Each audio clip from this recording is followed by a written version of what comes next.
And tonight it's Stuart McMillan once again. I have with me Paisley Pirates Austrian import number 28, Felix Huber. Felix, that was quite a game near the end, but I thought it was probably the best performance from you that I've certainly seen, and I've seen most of your games. Were you happy with your own performance tonight? Yeah. We had a slow start in the first period, but then we got into the game better. And yeah, I'm getting used to playing in the team. It's getting better with every game, and I think we can step up the performance with each game going into the league next week.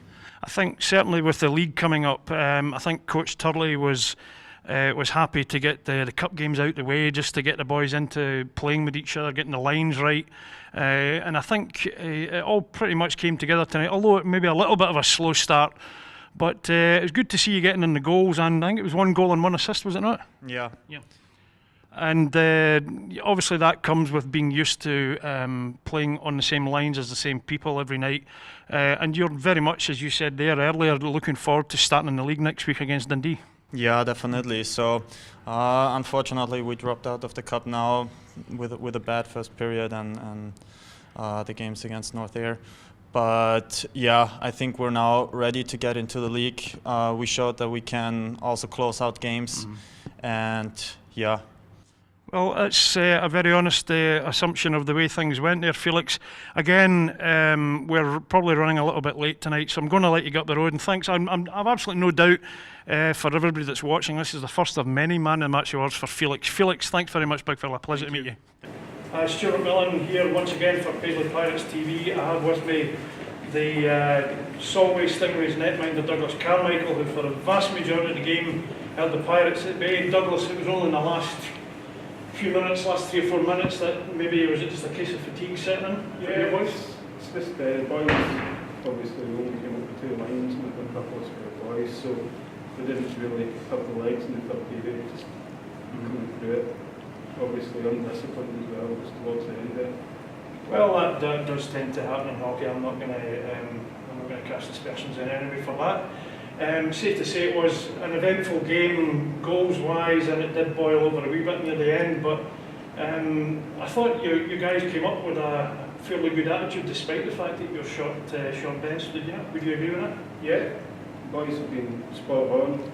It's just went out the first period leading to 1, and obviously the legs started to go, and as I said, just a bit more undisciplined. So that's the way it went. Well, I think that's very honest of you, Douglas. Listen, I'm not going to keep you, mate, because we had a little bit of problem getting the camera set up, and it's taken a little bit longer than we planned. So I'll let you go up the road, and thanks for your time, big fella.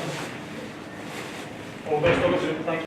And this time it's the turn of Paisley Pirates coach Ian Turley. Ian, quite an eventful game near the end. And the first period, I would hazard a guess you and Adam probably weren't happy with. Would that be a fair assumption?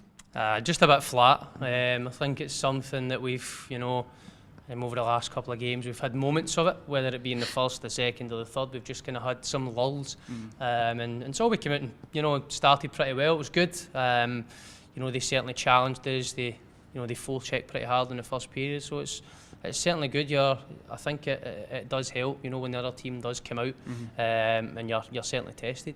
Because Solway and maybe in the last season were very young and inexperienced. They're still young and inexperienced this season, but certainly as far as the contribution to the game went, they made a pretty good competition of it. And then into the second period, maybe they tired a little bit. But our boys, was it just a matter of telling the boys between first and second period break to keep doing what they were doing, or did you have different ideas you wanted them to take out?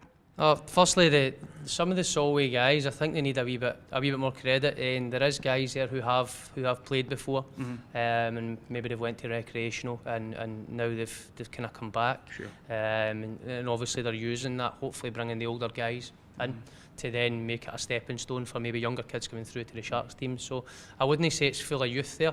Right. It's certainly a mixture, and there is some guys with a wee bit of experience in that team.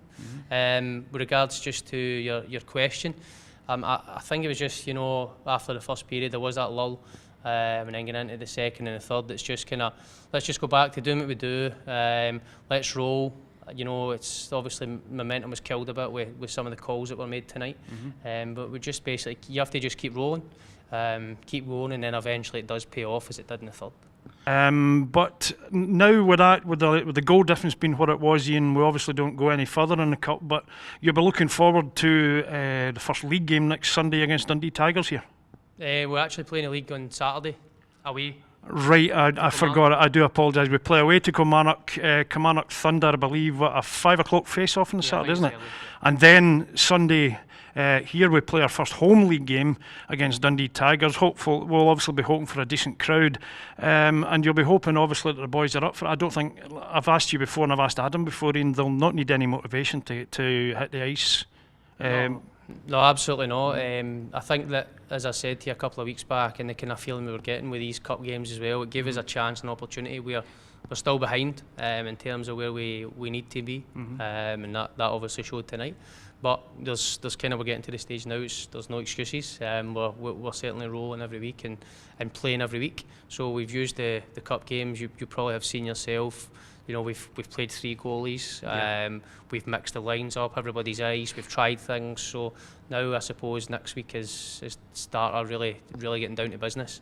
You know, this gave us a chance, an opportunity to try a few things, and then next week we can hopefully put that into practice. You know, I did say that we would be a different team come November. So obviously we're coming into November next week. I think we're on our road to where we need to be. We aren't quite there yet. Nope. But certainly no need any motivation.